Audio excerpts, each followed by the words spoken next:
This episode is brought to you by Huggies Little Movers. It's fun having a baby that loves to move, but it can be challenging to find a diaper that can keep up with them. Huggies Little Movers is designed to move with your baby. With either the double grip strips or the new HugFit 360-degree waistband, you can be confident relying on Huggies Little Movers for your active little ones. Huggies Little Movers, made with double grip strips or the new HugFit 360-degree waistband, so your little double can keep moving like you. Huggies, we got you, baby. Hi, I'm Kristen Bell, and if you know my husband Dax, then you also know he loves shopping for a car. Selling a car? Not so much. We're really doing this, huh? Thankfully, Carvana makes it easy. Answer a few questions, put in your VIN or license, and done. We sold ours in minutes this morning, and they'll come pick it up and pay us this afternoon. Bye-bye, truckie. Of course, we kept the favorite. Hello, other truckie. Sell your car with Carvana today. Terms and conditions apply.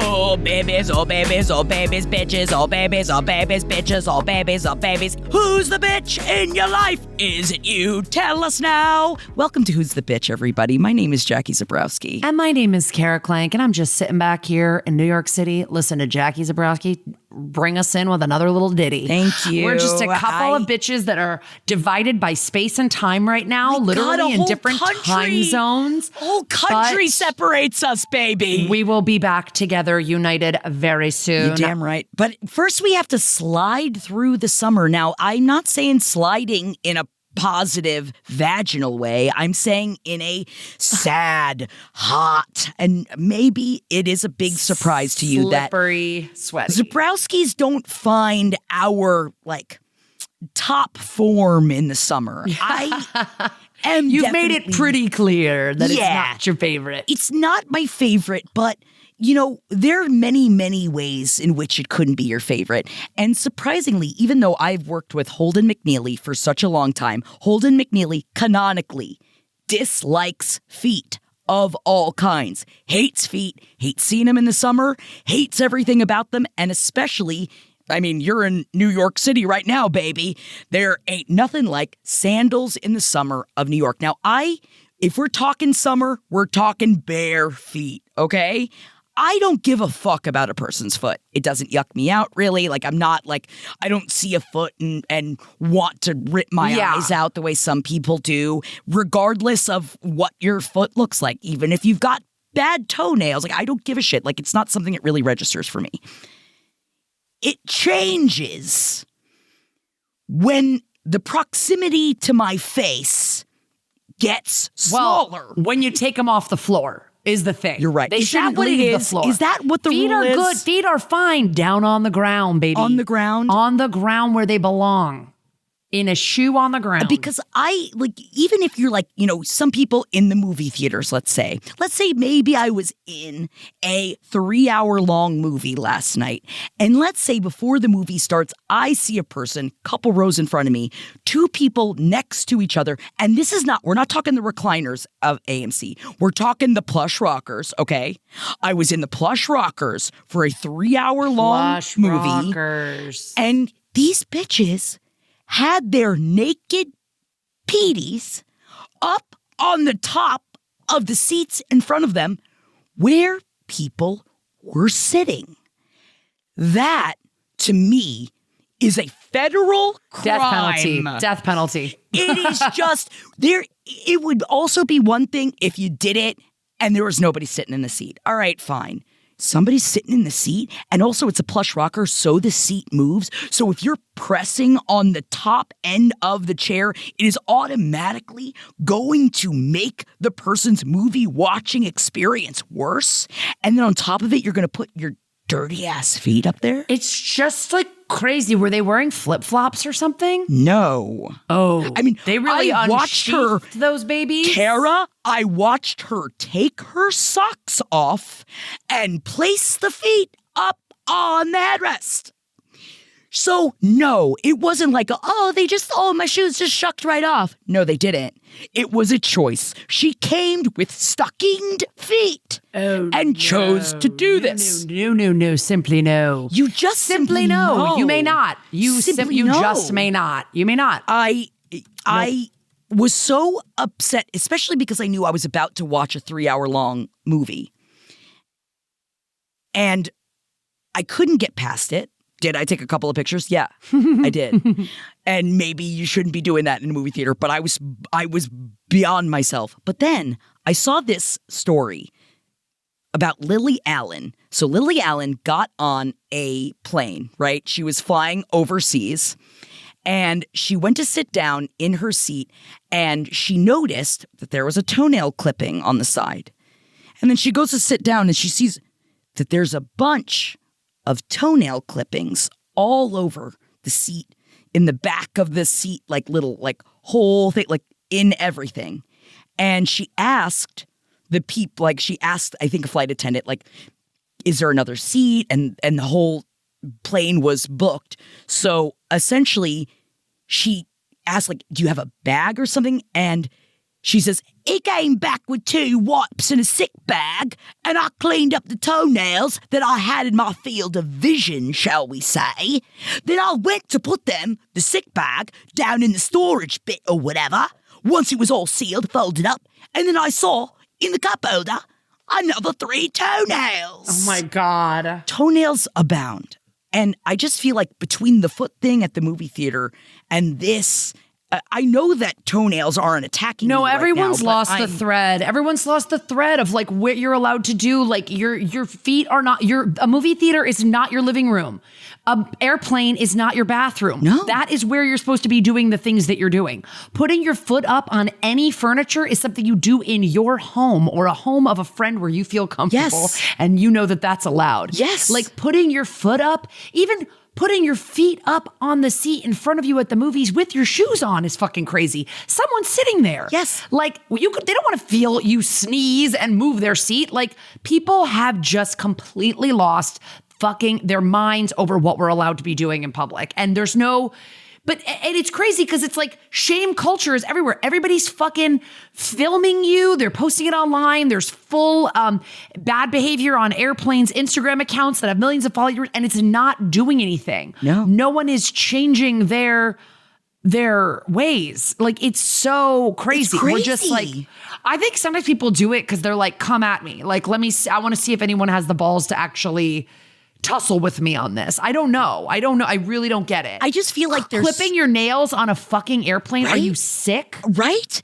I don't even really like my husband clipping his nails in our living room. I'm like, can you go do that in the bathroom? We go in to the bathroom, please. I do it in the bathroom. I don't do there are certain things. No, that, like I'm not shaming. Everybody got you got to cut your nails. Like I'm not saying that. It's just in public spaces like this. Like I feel like there's certain things that after pandemic, like some things stayed, and most of the things that stayed are things that I wish hadn't. It's not like we're giving each other more space. It's not that like, oh, we're making sure that we're cleaning everything properly. No. Of course, none of those things stayed. We're not washing our groceries anymore. No. We're not doing any of those. And maybe it's just because I just saw Eddington, so I'm really thinking a lot about the world of COVID right now. So especially while watching Eddington, which is all about How was that? COVID, it was fun. It was fun. It was weird. Jared wanted to see it. It's weird. I don't know if I really know that director very well because I've only seen Hereditary. I love Ari Aster. I loved Midsummer, loved Hereditary, loved Beau is Afraid. This one kind of lost me a little bit, but that's okay. It's not for everybody. And Ari Aster, I don't think, is making things for everybody. And you know what? Somebody's got to be doing it. And I say they keep going. In this, I just, the thing that I kept from pandemic was my emotional support water bottle. These are positive things that we can bring from pandemic that we can still keep around. I need access to water at all times, or else I'm drowning. Even though you'd think, but you have no water. No, I'm still drowning if I don't have my emotional support water bottle. Kara, I know you have one too. Right here, baby. Hell yeah, baby. We always gotta be sucking straws, y'all. But that was just my overall, I guess, with the uptick of wearing sandals and things like that. We're at the beach. just be mindful of other people's No, we space. talked about this when we did a bitchlet about somebody having their feet out on the ferry when they were going somewhere. And it's like, just because you're on a boat, it's not a yacht. It's a fucking ferry. It's a public method of transportation. Or, people are buying tickets. People are buying tickets to that movie. People are buying tickets for these airplanes. These are not anywhere that someone is paying to have a spot does not mean that you can do whatever you want in your little spot because you paid for it. It's not a mini apartment that you're renting for 2.5 hours. Yes. We come to this place for magic. We don't come to this place for toes. Wow. Cheers. Wow. Wow. And that's that. Yes. Hell yes. Nicole Kara. Kidman is not putting her tootsies up in that AMC commercial. She's wearing a pair of sparkly heels, I think, with her little sparkly pinstripe suit. You're damn right. You're damn right. Anyway, she is. that's our unsolicited advice to the fucking feet and toenail people of the world. Let's get into our solicited advice. Jackie, why don't you read our first email here? I would love to. You've got Okay. My name is Courtney. I don't think I'm the bitch, but I would not mind if I am because I hated this concert, Karen. Okay. My partner, shout out LPN superfan Alex. What up? What up? Hail you, Alex. And I went to a funk concert, and in between the sets of the two headliners, I went to the bathroom while my partner moved up since some of the audience was leaving after the first act. He had managed to find a spot at the barricade, but it wasn't super far from where we were originally. I met him there. I had been gone for 5+ minutes, and a man immediately taps my partner on the shoulder and asks what the fuck he's doing. He can't just move up. I'm confused because my partner was there longer than I was. Why is my appearance a problem? I understand why maybe people would want us to move if we took someone's space or if we just showed up, but it was between sets, so everyone was moving. A group of 4 middle-aged white men and one of their wives begin telling us to move. My partner sticks his ground and says that it's the barricade, but we end up moving behind them. I think it's all fine and the problem is solved, right? Wrong. The group of 5 middle-aged people begin loudly talking shit about us to each other and strangers around us. I'd already moved behind them, and no one took the spot we had vacated. The Karen in the group is next to me and proclaiming, I've been to hundreds of concerts, and I've never seen people act that disrespectfully. I say to my partner, about 5 to 10 minutes of them, essentially trying to bully us out of their entire space, even though we had moved, I don't have enough room. Do you want to move? I meant further back, but then all 5 of these grown adults jump in and start raising their voices, demanding we move and stop ruining the concert. One of the men yells at me to go back to wherever I came from if I want to move. I am so upset. I am anxious and upset. Yeah, I'm upset for you. I was just suggesting to my partner we move back, and they assumed I was trying to move forward. There's a lot of yelling and cursing. Apparently, there was a girl at the barricade the entire time who was the woman in the group's teenage daughter, and we were ruining her concert experience despite being behind her daughter at this point. After a lot of yelling, I turn to leave because people are waving their hands in my face, yelling and making me fucking crazy. I turn to walk away, and the woman is yelling after me. I'm typically a very passive person, but I yelled back, "You don't have to talk shit when I'm right here." We moved back. They all gossiped about their win. Am I the bitch? So, okay, you're obviously not the fucking bitch. Like, I had to put this one in because I love talking about concert etiquette. Like, concerts are so crazy to me because this goes hand in hand with what we were just talking about. I think everybody has a different idea of how concerts are supposed to go. Like, movies are clear. You go, you sit, the lights get dark, you're quiet, you watch the fucking movie, you eat your popcorn, right? Like, you shouldn't really put your fucking feet up, you shouldn't talk, you shouldn't be on your phone. We kind of all know the general rules, even if people do some of that stuff, right? Right. Concerts, some people believe that we should all be sitting down at concerts the entire time and quietly observing the music. Some people Never are like, singing. I'm here to dance. Some people are like, oh no, you have to sit in your assigned seat the whole time. Some people are like, nah, like it's kind of like one of these things where if nobody's there, you move up, like if a baseball game has empty seats. You know what I mean? Like, it's kind of one of these places where it is a little bit of a free-for-all regarding the rules, and it sometimes makes a difference the genre of the music. It sometimes makes a difference. You know what I mean? The age group. Like I went to Paul Simon one time. Whoa, okay, flex. Loved it. This was 7 years ago at the Hollywood Bowl.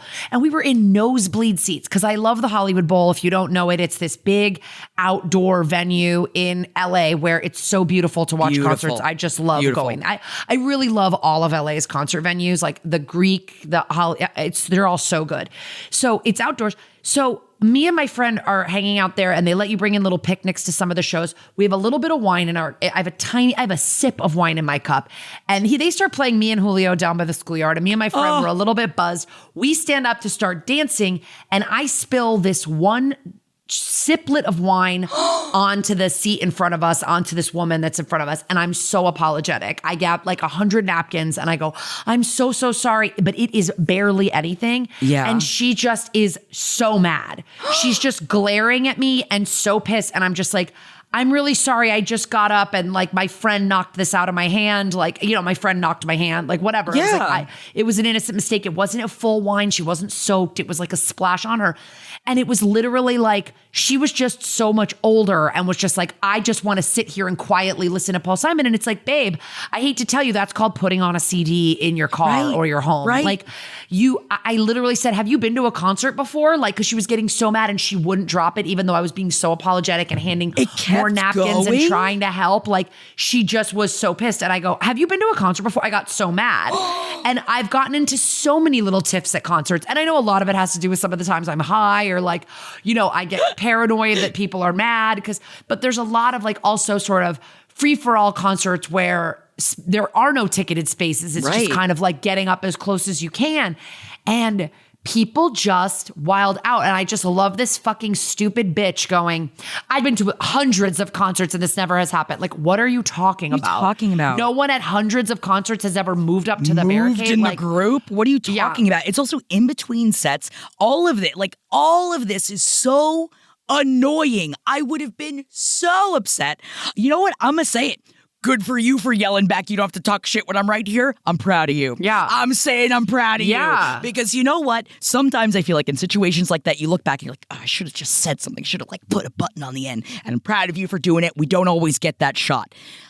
You are not the bitch in this situation. And you just don't have to talk to people that way. No. You could be like, hey, look, our daughter's up there. And she can't see, like, that's or whatever. It. Like, that's all you had to do. Would you guys mind moving over a little bit? Like, I have been with people that have started instigation shit at concerts. Like I was with a friend who was just in a pissy mood and like ruined a Lauryn Hill concert because she just started yelling at these people who were in our seats and they were like, oh, sorry, we're the row in front. And then we had to sit there behind them the whole time with my friend having just screamed at them. Why would you scream at someone for that? Why are we yelling at people? There's no reason. There is no reason to raise your voice, like unless it's like cautioning someone from danger. I'm talking about like in regular interactions.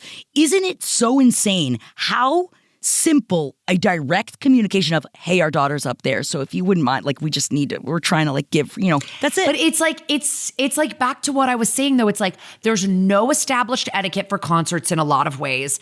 People build up concerts in their minds. They spend a lot of money on tickets. Right. They build it up. It's got to be this perfect experience with nothing going wrong. And then when something goes wrong, I think people fucking freak out. Like I've been at concerts where people want me to sit down and I'm like, I'm at Cher right now, so I'm actually going to stand up and dance. But then the problem is that people are now being like depending on some concerts, a lot of concerts are so expensive now that if you paid $2,000 to sit there to watch Taylor Swift, I guess I would understand you wanting to be like, this is my fucking experience. I paid $2,000. Yeah. But so did the fucking person right next to you. Like, this is the thing. We're all in this together. So why do we need to immediately push bad at each other? We need to be supporting each other. We need to be, better for each other. Yeah. And coming out the gate with that shit, it gets you nowhere. Because now everybody's upset. I honestly wanted to choose this one also because I have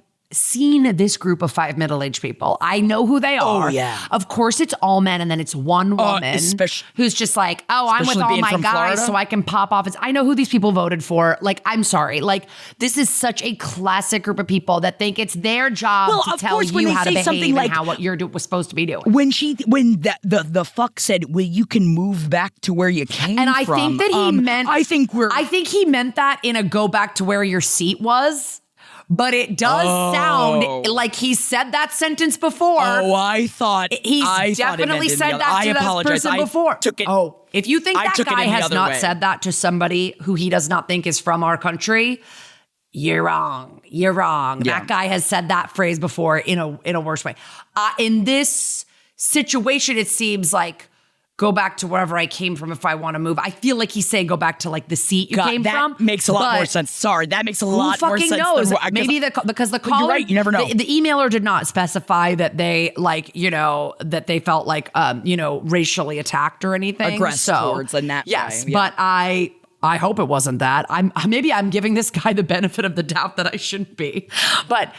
These fucking people suck, and it's like I love how you just kept saying middle-aged over and over again, and I'm like, I guess I'm basically middle-aged, but I don't fucking associate. This sounds like boomers to me. You know what I mean? Like, no, but if you were next to Kara and I at a concert, we're both drinking wine, and having a day. It's like we're not going to be. You're not going to be calling us middle-aged. You might just because it's like those middle-aged women really can put that wine away. Like I feel like if they're saying that, then yeah. But it is like concerts are funny because it is just like this huge gathering of many people, and you're also just like observing people, and we are still only a few years out from the pandemic, and like I'm just kind of like sometimes I'm like, why is everyone on their phone? Why is everyone videotaping the concert? But then there's like a certain song comes on and I'm like, I want to videotape a clip of this and send it to my friend this song means something to us. You know what I mean? So it's like I know I'm being a hypocrite sometimes but I'm just like observing how people are acting, and I'm like, oh my God, these girls are so drunk, as if I've never been drunk at a concert myself. But I just think I would never scream at someone unless they were doing something really, really fucking horrible. Yes. And especially when it's like at a concert, it's like, yeah, I might be singing too loud. Yeah, I might bump into you. Yeah, I might be dancing too much. Like I might be, fined for all of these concert, fees, I guess, if you saw that as negative. But I'm never going to be screaming at anybody unless somebody comes at me. Yeah. But, don't come for me unless I send for you. Yeah. Can you more? Whoa. Okay. That's Atlanta. You haven't entered into Atlanta yet, I don't think. No. Eddie Murphy and Pete Davidson's worst day on the job is your best night in. The Pickup brings the action, hilarious laughs, and it's streaming now on Prime Video. Eddie Murphy and Pete Davidson star as Russell and Travis, 2 armored truck drivers thrown into absolute madness after what was supposed to be a routine cash run.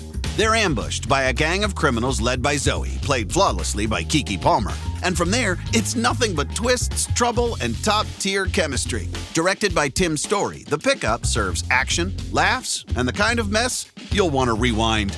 It's fast-paced, hilarious, and a total thrill ride from start to finish. Expect wild detours, explosive setups, and the kind of chaos you can't look away from. If you're into unpredictable pairings and big summer energy, this is your movie. Watch The Pickup now, only on Prime Video.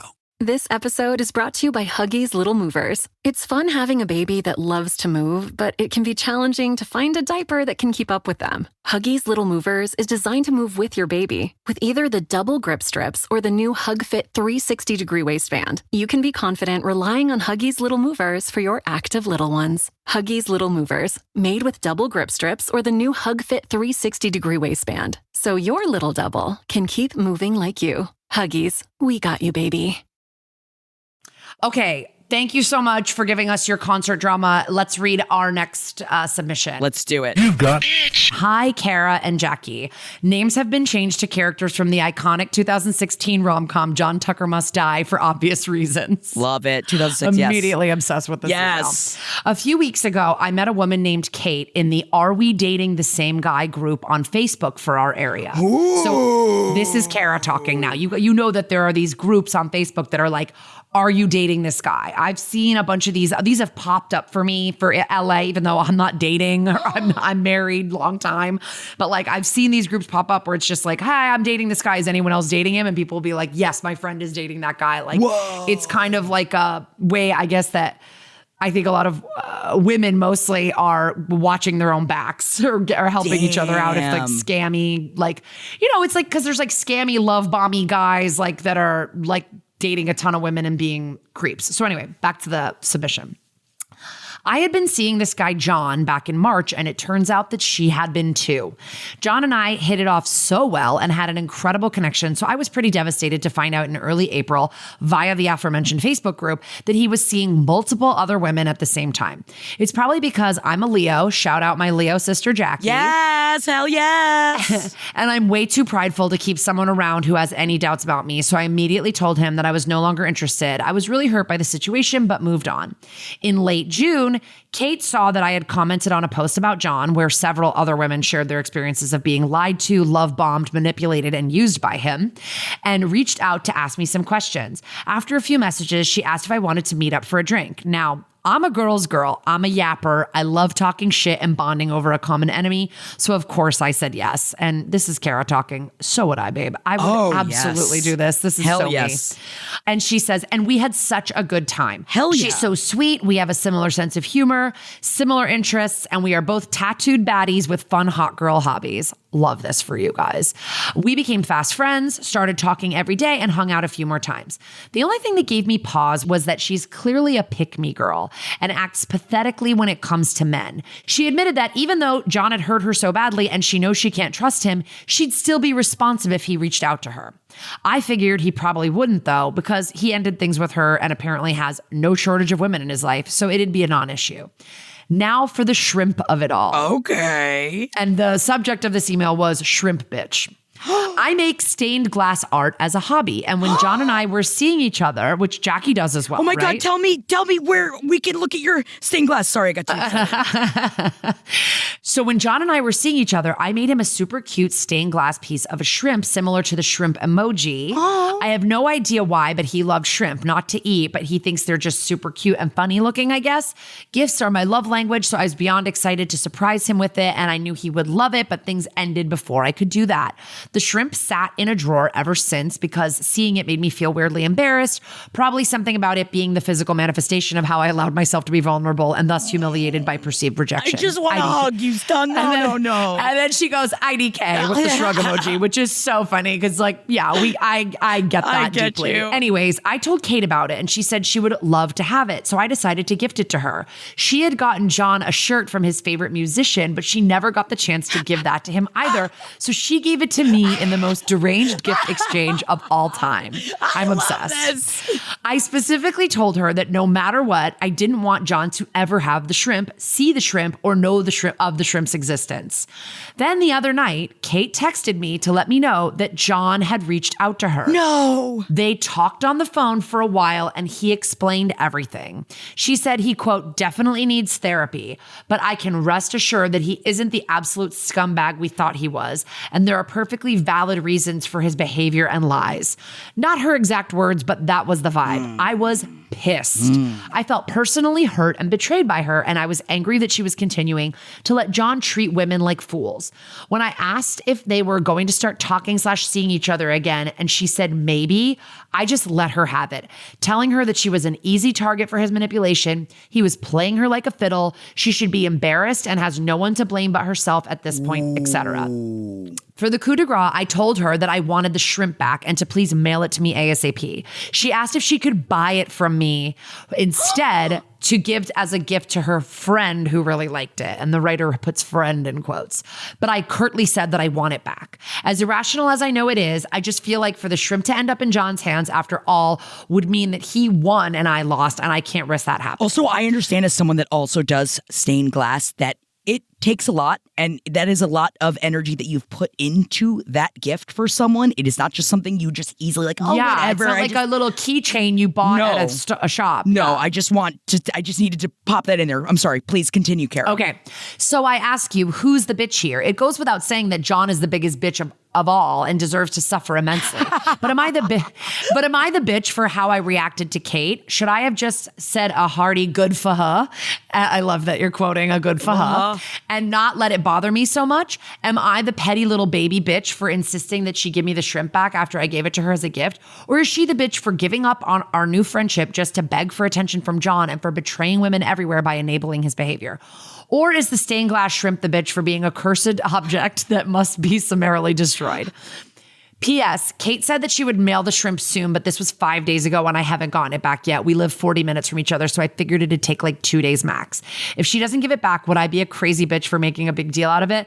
I know that I relinquished rights to it when I gave it to her, but it is my art that I invested time and money into and made with my own hands. I'd love to hear your thoughts. Oh, this shrimpy bitchy story is so good. I love the way you wrote this. I love this. We are now your friends, and I just want you to know that Kara and I feel like immediately you're the kind of bitch to come sit by us. Just throwing that out there. But yeah. I understand wanting the shrimp back. I get it. I do feel like at this point, you might need to let the shrimp go. But I understand why you feel the way that you feel. I mean, I'm giving this advice. Let me be real. If I were in this situation, I had made the stained glass, I would at least at this point probably send an already like paid for post shipping box inside of another box that I would send to her so that she could just put it right in there and just put it right in the mail. I feel like that is the level of petty that I would reach. Yeah. But also, I'm a bitch and I acknowledge that. And so you might not want to go to that place. Now, right. I do feel that it was, while it was understandable, like the outburst, I do feel it was bitchy to yell all of that at her about what she is going through and what she is choosing. I will say that is a bit, I think that that's being bitchy because while, yes, she's making the wrong choice, unfortunately, I think a lot of us have seen friends make poor choices, especially in the realm of love. And sometimes you watch them and you tell them, that was really fucking stupid. Why the hell did you do that? And where does that get you? Yeah. It does push the friend away. It does have them not talk to you anymore about the relationship that maybe you had seen that like you didn't like. And then you lose the friend. They have a shit relationship, if it's a relationship, that like I feel like, and maybe I'm just speaking as this like from, I don't know how old you are, but I feel like at certain points of your life, it gets harder to make new friends. Finding a new friend is such a diamond in the rough that I feel like I'd try to hold on to the friend because I feel like John's not going to be around very long. Yeah. But I understand not wanting to. And this might just be bad advice. But I'm saying as someone that like, when I connect with someone, it means something. But really evaluate it. Did you guys only connect over this fucking him? guy? This exactly. Is that what? But the way you talk about your connection, I feel like it's not just that. Yeah. And sometimes friendships go through a lot of fucking shit. And sometimes, I don't know if you have these friendships, Kara, but I have friendships that like, we've definitely had knockdown, drag out, like, oh, you want to know how I feel? Yeah. And then you say all of how you feel in ways that you probably shouldn't have said it. I understand the big deal that you're making out of this shrimp. It's all getting put on the shrimp. Yeah, it's all on the shrimp. Here. I think you're upset that, listen, pick me girls like this, girls that like let men kind of like let the same, keep picking wrong men and let men like treat them like this.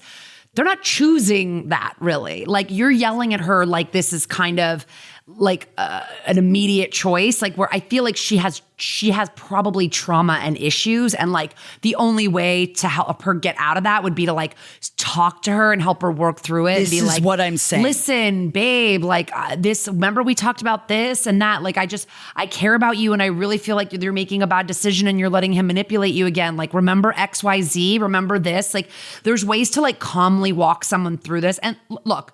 I am not judging you at all for popping off on her. I could see how that would make you furious because that is the basis of your relationship. And you guys have probably talked about it ad nauseum. And then it's like, it's giving a friend 1,000,000 hours of advice and talking to them about their breakup and then watching them get back together with that guy.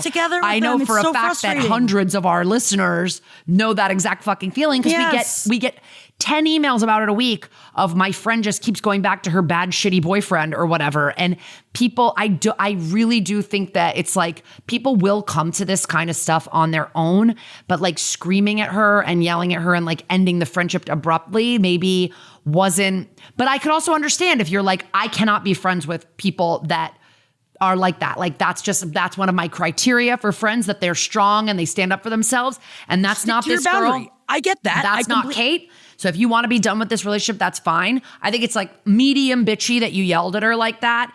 And I do think that now you're putting a lot of your frustration and your hurt onto getting that shrimp back. And I think we need to just take a step back and see where the feeling is coming from. You know, it's like, this is a lot of anger towards John. And like, think of that, like, you know, how you felt. There's just a lot of big feelings wrapped up in this, which also, fellow Leo sister, bitch, I fucking see you. And I understand. And you're like a strong gal that's like, no, I'm fucking out of here. When this guy, I find out that this guy's seeing a bunch of people, he's lying, he's manipulating him, I'm gone.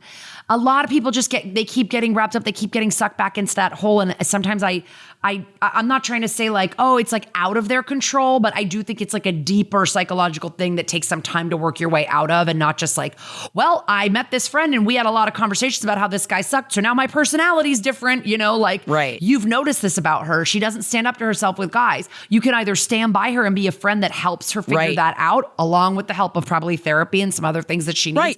Or you can say, this bitch isn't for me. I can't stand that. And I'm not going to be with somebody that has anything to do with him. And that's fine. She's probably going to come around again. Like when this guy, John, fucks her over. When he leaves. You're not getting an invitation to their wedding. Like this guy is going to fuck her over and she's probably going to come back to you. And then you can decide whether you want to be back or not. I guess that's why I was saying, because like sometimes a fuck is a dime or dozen, man. Yeah. But like finding someone that like, but maybe like, this is someone that, like, I don't know, even the way, I think it's because you wrote your email so well, even the way you were writing it, I was just like, I could feel the connection you both had. And I'm happy for you. And I just, sometimes that's the hardest thing to find. Yeah, like if you feel like you're missing her in a way because of the way that you guys would have convos and activities and shit like that together, then like, you know, think about it. But if you're really like, oh, all we ever did really was laugh our asses off and have a couple drinks and talk shit about this guy, then maybe let it lie. Run its course, you know? Right. But I agree, like it seemed like you guys really got along. And but also, did you create I don't the think the pattern shrimp for the is shrimp? cursed, and I don't Tell think me it more needs about to the be shrimp. destroyed. I want to know about the pattern for the shrimp. Like, did you make your own pattern, please? She said it looks a lot like the shrimp emoji, and she included the emoji in the email. I mean, I'm not telling you to like make another one. I'm just saying that, like, you know, I love shrimp. Yeah. You know, if you ever need to get the taste of that other shrimp out of your mouth, let me know. Oh yeah, make another shrimp and give it to somebody that will really treasure it, like Jackie. You know who will love it? This could really work. Did I just turn that into a selfish thing because now I want a shrimp stained glass piece from you? Yes, I did. Yes. But you know what? We contain multitudes. Now I just want to make a shrimp piece, though. I'm just sending you love, and also wonderful to, you know, over email meet another stained glasser. We're few and far between. If you want to send us where Jackie can see your stained glass, but you don't want us to say it on the air, let us know, and I'll just let Jackie see it. Please. Buying a car in Carvana was so easy. I was able to finance it through them. Whoa, wait, you mean finance? Yeah, finance. Got pre-qualified for a Carvana auto loan, entered my terms, and shot from thousands of great car options, all within my budget. That's cool that financing through Carvana was so easy. Financed. Done. And I get to pick up my car from their Carvana vending machine tomorrow. Financed. Right, that's what I said. You can spend time trying to pronounce financing, or you can actually finance and buy your car today on Carvana. Financing subject to credit approval. Additional terms and conditions may apply. At Capella University, learning online doesn't mean learning alone. You'll get support from people who care about your success, like your enrollment specialist, who gets to know you and the goals you'd like to achieve. You'll also get a designated academic coach who's with you throughout your entire program. Plus, career coaches are available to help you navigate your professional goals. A different future is closer than you think. with Capella University. Learn more at capella.edu. Okay, let's move on to our next submission. This is a voicemail. Here. Love. All right, let's do it. Thank you for calling. Who's the bitch? Tell us in the voicemail who's the bitch. Beep. Hi, Jackie. Hi, Kara. Love the show. Been a big fan of LPN for probably the last 5 or 10 years or so. Time Hell flies, yeah. But thanks for taking my call. So I am just wondering who the potential bitch is here. So my wife and I have been married now for about a year, and we have been dating for about 5 years now. But in that time, my wife's dad cheated on my wife's mom with my wife's mom's best friend. They had known each other for a while, and they had just been hiding it, and it got really messy. And it's basically been just a thing where we don't want to be around her at all. We don't want anything to do with the wife's, like the mom, like, you know, the friend. And so they, her dad and the friend eventually ended up getting married. And we've included him in a couple of different things. Like, we included him for our wedding, but she is not a factor. She's not going to be involved. She'll never be involved in anything we do. Like, we're just choosing to go on with our lives as if this person does not exist, even though she is unfortunately married to my now father-in-law.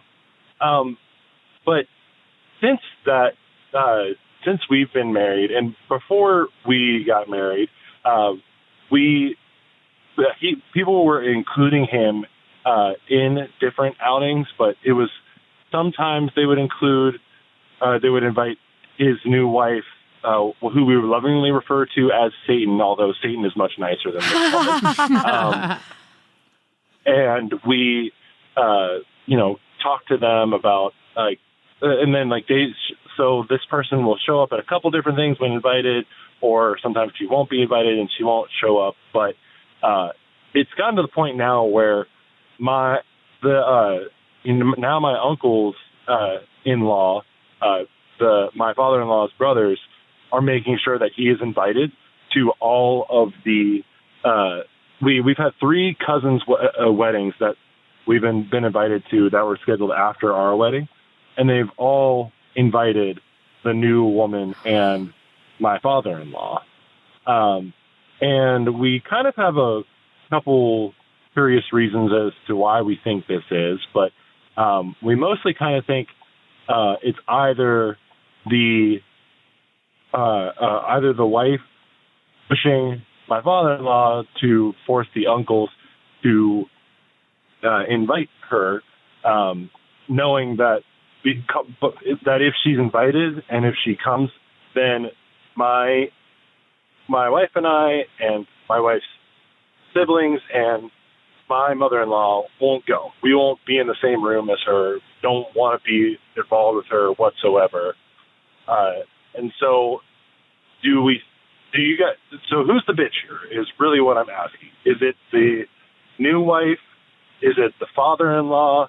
Or is it the uncles for allowing this to happen? Because they could be on our side. They could step in and say, no, you're not allowed to bring your new wife to, my daughter's or my son's wedding. Like, I'm not going to allow it. But they're allowing it anyway. So who's the true bitch in this situation? Thanks. Love you guys. Oh, my God. I appreciate that you said that Satan wasn't that mean. As mean as the stepmommy, the new stepmother, the evil, wicked stepmother. Man, I want to hear from your mother-in-law. I want to hear about how she feels about her fucking best friend and her husband. The thing is why is this woman? She is bad because this was her best friend, but he's bad too. She was his husband, of course, and she was her husband, bad. And they're both bad. But obviously, he's part of the family, so he still gets invited to stuff. And then she's just like, it feels like I don't know. To me, I don't know why it feels like there's sexism involved. Like she's being just like shunned, but the dad's still allowed to come to like the family shit. Or is it that she is evil and she's the one pushing all of this stuff and making this stuff happen because she wants to be included? Absolutely true. So too. there's also they it could both be that they both did a huge betrayal. Yes, and now they're together, and now they're married. So it's like. It's kind of confusing why, it's kind of confusing. Like, I don't know. Sort of in these situations, I find that people that are like in your father-in-law's situation just kind of move away and go live their sordid life together and don't try to like still be in their families, like weddings and all these family things because they know that they're kind of pariahs for what they did, which is a very fucked up thing. They are obviously the bitches here. But also I feel like it's like your uncles are not the bitches here because, think about it from their perspective. They're just trying to like include their brother. They're trying to make sure that their brother gets included in things. Fine. I understand it. Is there a way, and I know that your question wasn't about like going to these functions, but I just wanted to throw it out there.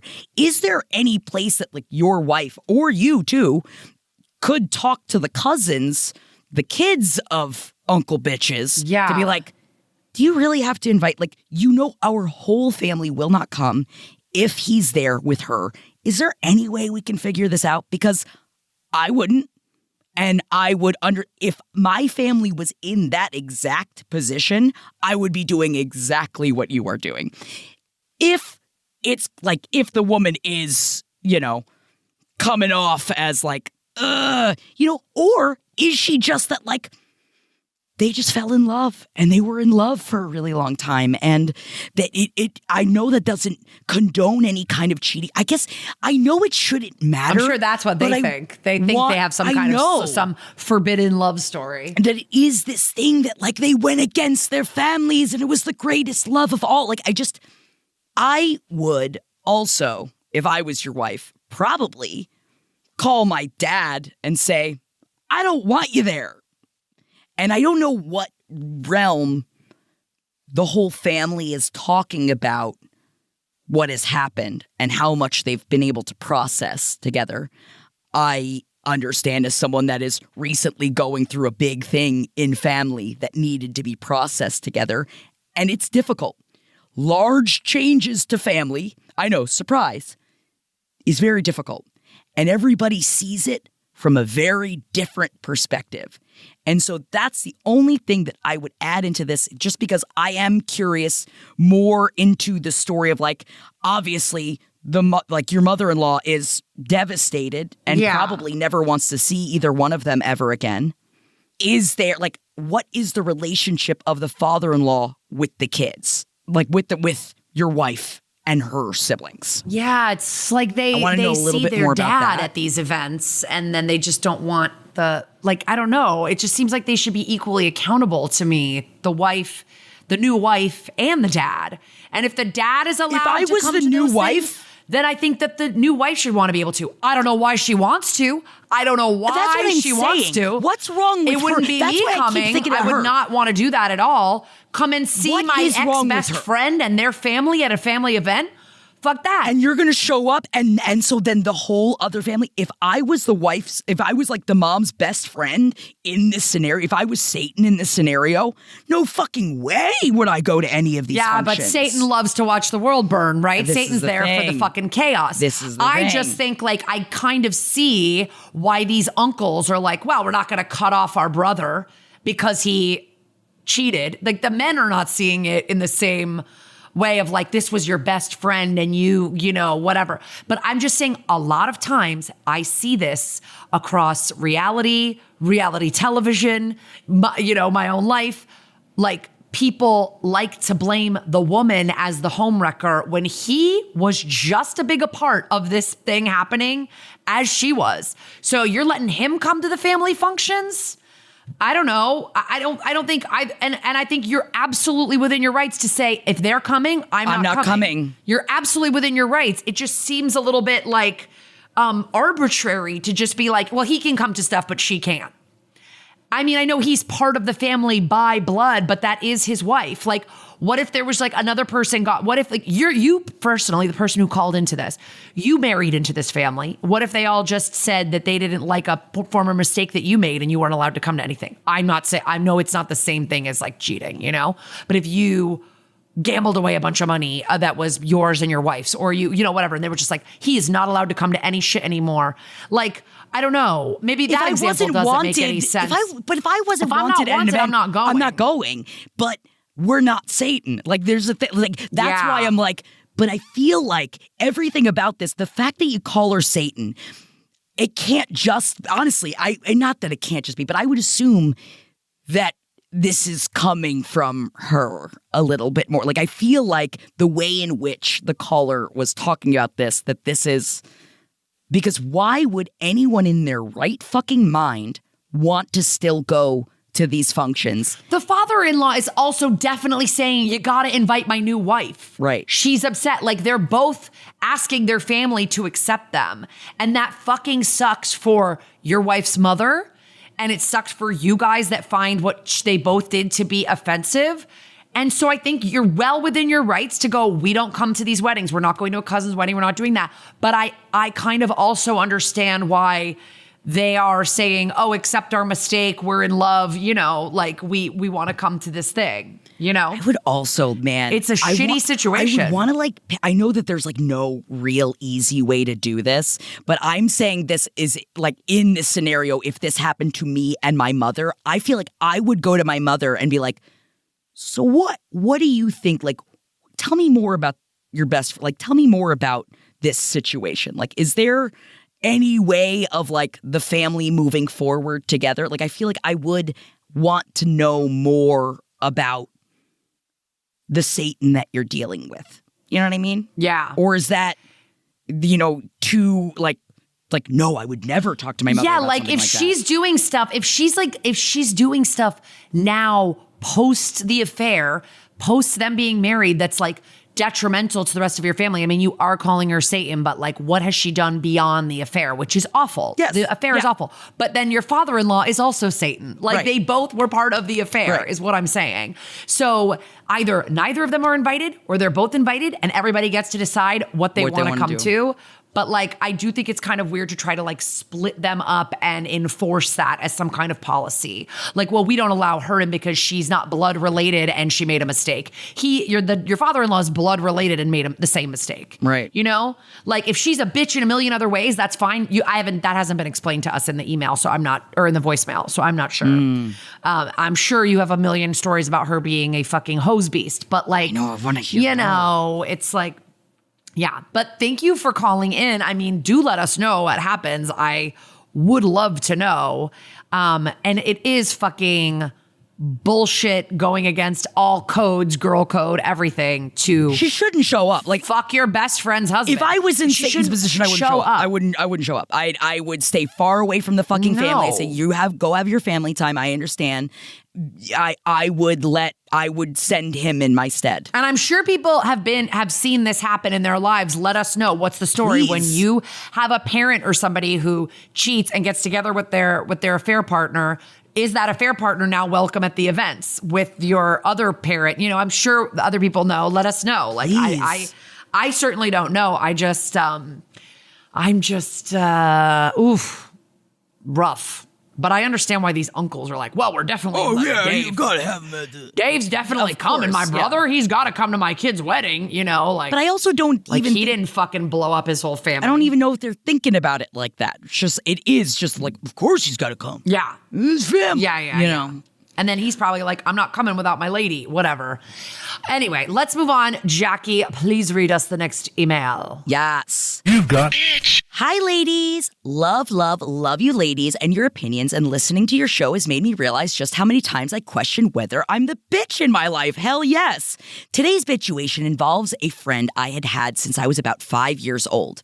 My friend and I have very different styles, but have always gotten each other. Although throughout the years, we have had rough patches here and there, and a lot of times I've felt that I am a better friend to her than she is to me, and that she often was kind of competitive towards me, or always feel like she had to be better, while I'm just over here confidently chilling. We both grew up in a very toxic, high-control religion, and her mom was particularly terrible, inflicting a lot of body shaming, being a terrible example in relationships with men, and just all around inflicting a lot of trauma. Because of this, I always kind of give her a pass for some not so great behavior, like dating my sloppy seconds when we were teenagers, and opinions, and because we have lived far apart for some time, we are always able to manage maintaining the friendship with healthy distance. However, recently, she has decided to try becoming an influencer, and her content is driving me absolutely bonkers. I get that everyone puts up their shiniest version for the gram, but because I know details of her life, I just see how much bullshit she is spewing to try to get other women to follow her and idolize her. She told me how much her job stresses her out and that she doesn't want to be there forever, yet posts about how lucky she is and how great her job is. Surprise, it's sales, to convince other women to pursue her lifestyle. She posts super flattering angles of her body, and while she is absolutely gorgeous, I know her body doesn't look exactly like that in real life, which sets unrealistic expectations for women following the fitness and nutrition tips she posts. And she makes comments that really rub me the wrong way, like, "My lifestyle isn't for lazy girls," and implying that a cookie cutter way of living will give everyone the same results, which is just not the case. The thing is, I know for a fact she has very few actual friends, and while she would brush it off, I know it would hurt her a lot if I unfollowed her or stopped liking her posts. I wonder if I'm being the bitch by being so bothered, or even by liking posts I don't agree with, or if it's time to just let this friendship go. Or is there a way to express to her kindly that I don't want to follow her online? Hope to hear your thoughts. The Bitchstagram follower. I love this one so much because I have been friends with people whose social media presence I loathe. And I think that's totally fine. I think, why don't you start out, you're not being a bitch for being bothered. It's fine to have your feelings and to be like annoyed. Like, I say as an influencer, it's annoying. It's annoying. When people are trying to like get on there and like act like they know how to tell you how to live and shit. Like, it's like Jackie's trying to be a snack influencer. It's a little different. It's like trying to snack, if you don't like have it, a snack. Live your life, Yes, exactly. Like, it's so, it is really gross culture. And listen, it's probably not forever. Just like, she might not succeed. There's not everybody succeeding, and there's a lot of people trying to do what she's doing. So I wouldn't completely write the friendship off. I would start with muting. I would mute her. And if she asks you, why are you not liking my posts? I think you could easily just say, I'm spending less time on Instagram right now. It's like really rotting my brain and I'm just like not on. Why? What'd you post? Is it something I should see? Like, you know what I mean? It's like, you're not her target audience. You're not trying to like do her diets or like her workouts or whatever she's fucking talking about. So for her to even give a shit that you're not liking is not that big of a deal. I don't even pay attention to this. I don't know how. I mean, I guess you said she doesn't have that many friends. Like, yeah. And when people I know go, well, she stopped looking at my stories, I'm always like, that's crazy. Who knows that? Who knows that? I've never once looked to see, has Jackie looked at my story? No, I'm she sorry, doesn't, Kara. I'm like, oh, she's literally doing something else and didn't look at my story for, like, who cares? Like, I don't know. Like, I just don't keep track of that kind of stuff, but I can completely relate to being like, ugh, like the way that you're behaving online, it's not who you are in real life. Right. I think schedule time to hang out with her in real life so that you can see that side of her and be with her in real life. Unless that part of being with her you don't like either. And then you could just let that friendship, sort of, you could distance yourself. You could see what, there's a lot of different ways it could go. But just the social media of it all, I wouldn't like write off the whole friendship quite yet. I would say that I also feel if this is a relationship that you would like to save, I do feel that there is a way to kindly speak to someone about the content that they put up. If it is something that like, you think it's just not her vibe. Like, I feel like there is a way to go about talking to her of like, I feel like you're putting up like a veneer of who you are. Like, even honestly, with my snack fluencing, There is no veneer. I'm not pretending to be something. I'm not paid by anybody to do it. So it's not like I'm lying. It's just whether I like a snack or not. But also, technically, that is a very honest branding. That is like you can talk to her about like, is this really like, because it's not really you and you're so awesome and you're so gorgeous. Why do you like make this a little like, things like my lifestyle isn't for lazy girls really like, I feel like shuts out a lot of your audience. Why put up something like that, something negative rather than what is your lifestyle for? Who is it for? Let's make this more positive. I feel like there is a way to talk to her to maybe change. Because also, she's not going to get anywhere. This kind of not like her not being real, this just kind of like, life is just so crazy, just that level of influencing is not maintainable.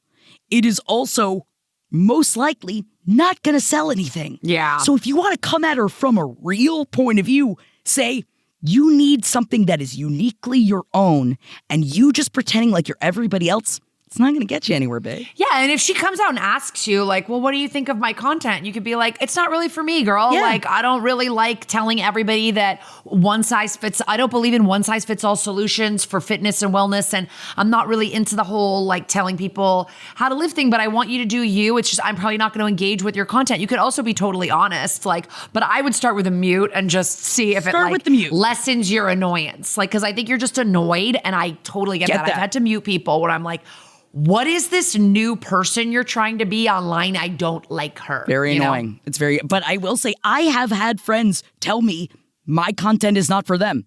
And that's okay. Yeah. You know what? We're friends in real life. That's all I give a fuck about. I'm not making my content for you. You're my friend. So totally. Yeah. Anyway, I wish you the luck, but let us know how it goes, please. I also really want to follow your friend's feed, so could you just please tell me? I want to see what she's saying. Can you just write us back and tell us the username? We won't tell anyone. All right, last submission. We're going to squeeze one more in. Okay, great. You've got... Hi, ladies. I love the pod. You are both so wonderful. My name is Jessica, and I have a story for you. I'll try to keep it as short as possible. My partner's stepmom wanted to plan a bridal shower for me. I was very firm that I didn't want the attention on me because of my anxiety, and I wanted to do a group activity, not the sit around and stare at the bride-to-be thing for hours. I get it. I totally get feel it. I you didn't on have that. one either. I understand. She planned it for the Saturday before the wedding. I had so much left to finish up and figure out for the wedding, but it was a kind gesture to plan something for me, so I was trying to make it all work. There wasn't a ton of communication, but I had a lot going on, so I didn't stress about it. 2 weeks before it's supposed to happen, I'm told she extended the trip to a 3-day weekend. You don't, oh my God. No. Anyway, I have to hold my advice. I was originally told it would be a 1-day event and was not going to be able to take off more time with such short notice. And then I hear it's at a casino. Quote, just drinks, gambling, and girl time for 3 days, end quote, is what I was told. The weekend before your wedding? Oh, wait, what? Wait. I'm a recovering alcoholic and gambling addict. I have years of sobriety, and they are aware of my past with substances and gambling. What? Okay, I just have to hold. Yeah, no. I have to hold my fucking opinion for every paragraph of this. The casino was 6 hours away from me, 30 minutes from her and everyone that was invited. I find out she only invited her daughter, my partner's brother's wives, and myself, not my or my partner's mothers. No. She said she, quote, forgot to extend the invitation to them. I was so upset and felt like I was in the middle of a fight waiting to happen as my partner's mom and stepmom do not get along. I told her it wasn't going to work out and I had too much to get ready. Am I a bitch for wanting my mom and my partner's mom to be there? Should it have been a conversation at least? Should I not be offended that my quote unquote new family was totally cool with having me sit in a casino and watch everyone drink for 3 days the week before the wedding? It changed my relationship with her and I don't know how I feel anymore. It's been a while, but I'm still hurt. I know I was a bitch for canceling so close to the shower, but I had enough at that point. Help. I love you too. Thanks so much. So yeah, this is like what I'm talking about where like people literally sometimes see a wedding, and I think especially stepmoms and like moms and stuff parents will just look at a wedding as their opportunity for a vacation, like their opportunity to do something fun because like, I'm sorry, the wild weekends away, the weddings, like a lot of that stuff kind of dwindles, like Right. 10 years ago, I was going to 10 weddings a year. Oh, yeah. Now I'm going to one maybe, but I'm still also going out. I'm still a fun mom. But what I'm saying is if you're in your 50s, 60s or whatever, you might be like, this is one of my only chances to actually get out and party.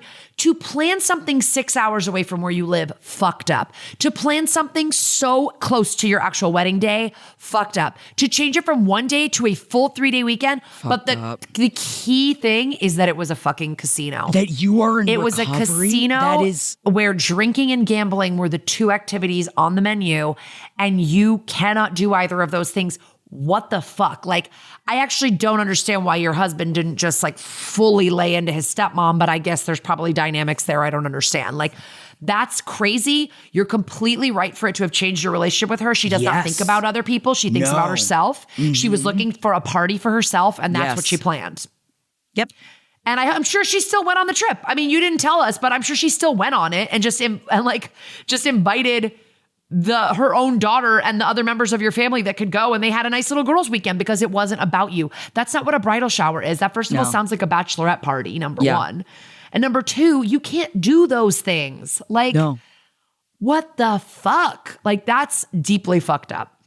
And I sort of wish that there had been a conversation where you had said I'm recovering, and this is not my idea of a I thought we were going to go to a restaurant and have lunch and maybe do a sip and paint or something like that. You know what I mean? But without the sip, sipping sparkling water. Do you know what I'm saying? Yes. Some fun pottery activity altogether to celebrate you, but that isn't revolving around drinking or things that have caused you problems in your past. Fuck. You're completely not the bitch. No, and I'm very proud of you for not blowing the fuck up, because especially the week before your wedding, man, everything is chill. And then the week of your wedding happens and you're just it all comes down to this. It's all on that 1 week. And so anyone that has experienced that, you're going 1,000 miles a minute. You've got a bunch of shit that you got to get done.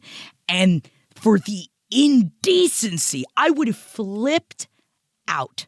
I would have been very, and that very she's upset. Never apologized. Never brought it up. That's all, I guess. Okay, my question for you: did she ever say anything about it? I don't think so. That's what I want to know. She said she still heard about it. I don't think she's ever apologized. And so she's never brought it up. But I guess my question, what I'm wondering though, did she say anything snide about not coming? Was it anything about oh, you're just, Well, you made it seem the bride. Listen, you had an opportunity to say, this is actually not what I was expecting at all. This was not what was told to me. And you honestly are planning it very inconveniently 6 hours away from me and at a place where I really shouldn't be and don't want to be. So I'm obviously didn't think about me. But instead you said, I have too much to get ready. I understand why you want to avoid conflict especially the 6 days before your wedding. Yes. Yeah. I understand. And I feel that might have been the time. And then I get it, because then time goes by. It's your honeymoon and it's you're happy and da-da-da. And you're not bringing it up. And then it's a month goes by, 2 months go by. And now it seems a lot of time has gone by and you're upset still. So I guess I don't know if you want to just bring it up now. Do we again. really think, though, that this is the last time that this stepmom did something without thinking about other people? Doubt it. Here's the thing. You might not be able to right now bring this back up, or maybe it is at a wedding anniversary, something like that, in a way to bring it back up, to bring it back to the forefront of her brain. Because if she's never brought it up, I'm assuming she thinks she has done absolutely nothing wrong. And that's where it gets annoying. So now I think it should more likely be, okay, the next opportunity, I'm assuming you're still around this person, that next time something similar to that in any respect happens, maybe that's the opportunity to say, man, this actually does remind me of when you invited us. Isn't that insane? It's almost you weren't even thinking about that I don't drink and that I don't gamble. I feel there's a way to bring it up now that it's been so much time that won't be just you fucking bitch, Yeah. Yeah. Or maybe not. I don't know. What do you think? Never bring it up with her? I don't know. It's so hard to bring up things after a long time because I know especially like boomers and like older people like will be, or like, They I don't grip. know, will be like, oh, why are you bringing this up after so long? And they'll get all like offended and this and that. And it's like, I get that you don't want to like start a new thing, but damn, like if you're, I mean, I'm assuming you've been distant with your stepmom. If she ever wants to know why, she obviously hasn't inquired why. Like she hasn't inquired like, hey, I keep trying to have a relationship with Jessica and she just isn't allowing it. Because if she did, there would be an opportunity for you to say, well, you know, I'm still kind of not over the fact that you planned the most inconsiderate bridal shower of all time. Right. Of all time. That's what I'm I've saying, never like, heard of a anything way more to circle it inconsiderate than back. this. Yes. Like so many factors, this was the most inconsiderate bridal shower to ever have. Yeah. Like it should have been way before the wedding. It should have been a one-day thing as you requested. Like, I don't know. And just because someone's planning something for you doesn't always mean they have the best intentions. Right, you know? right. And I think that you really hit the nail on the head, Kara, that she just planned it for herself. Yeah. And like, what does your husband say? Like, is he like, oh, I'll say something to her? Or like, I don't know. It's tough because it's like, it's your husband's stepmom. Or I'm sorry, I'm saying partner. You said partner, so I actually don't know. It could be your wife. Your partner's stepmom. What did they say? What does your partner say about this? Like, do you guys see your stepmom a lot? Yeah. Do you have? This is why I fucking miss the live call-ins, man, because we have so many questions. Get the deets. I have questions about this, but anyway. Don't worry, we'll be coming back at you live soon in the future. We are. But like, let us know, you know, if you decide to say something. I don't really have any super specific advice on how to broach it because I just don't know how much you guys are seeing each other. Like, and if you've had a distant relationship since it happened, Right. I imagine yes, because it changed your relationship. You don't know how to feel. You said you've been hurt. Like, so you didn't do anything wrong for canceling. No. Like you literally are not the bitch anyway. Not in any way. We've established that. But beyond that, I don't know where it goes from here with your stepmama. I just wish you the best with it because, man, it's just when there's someone in a partner's family that you don't get along with, it's just like every function, it's like, oh, great. Okay. If you here end we up go. having kids or something, don't let her plan a baby shower for you. Hell no. No. She's going to be like, it's at Disney World during hurricane season. Hopefully she never is allowed to plan anything, including you, ever again. Yeah. Okay. Listen, we've got to wrap up for the day. As always, thank you so much to everybody who wrote to us with their bitulations, to everybody who writes, even if we don't get to put it on air. We really try to get as many in as we can, and we love reading all of yours. Thank you guys so much. who'sthebitch.com. That's where you can figure out all the ways to write into us. You can give us a follow at Who's the Bitch LPN on Insta. You can go to youtube.com/@who'sthebee to our YouTube. Hell give us yeah. a follow on the YouTube. And keep sending in those bitulations. I know they don't stop. I know you've got more. So send them in. Everyone's always the bitch. Isn't that what you've learned here? Yes. But no, we have many more to get through. So please hit us up. who'sthebitch.com. We love hearing from you. Even if it is, what is the bitchiest month? Bitches hide in all spaces of life. Yeah. And we're here to sniff them out. We're bitch sniffers, y'all. So listen, let's see you guys next week. Tell a friend about the pod. Give us some stars or whatever, wherever you listen to this. And until we bitch again, adios. Adios. This show is made possible by listeners like you. Thanks to our ad sponsors, you can support our shows by supporting them. For more shows like the one you just listened to, go to lastpodcastnetwork.com.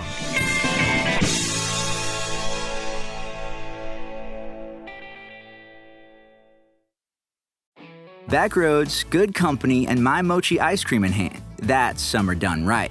My Mochi is scoops of ice cream in flavors like strawberry, mango, and cookies and cream, wrapped in sweet dough. Like an ice cream dumpling that's chewy, creamy, and a whole lot of delicious. My Mochi's a gluten-free, guilt-free treat that's only 70 calories each, for a joyfully chill sensation that fits right in with fireflies, porch swings, and summer nights. Grab a purple box of My Mochi ice cream today.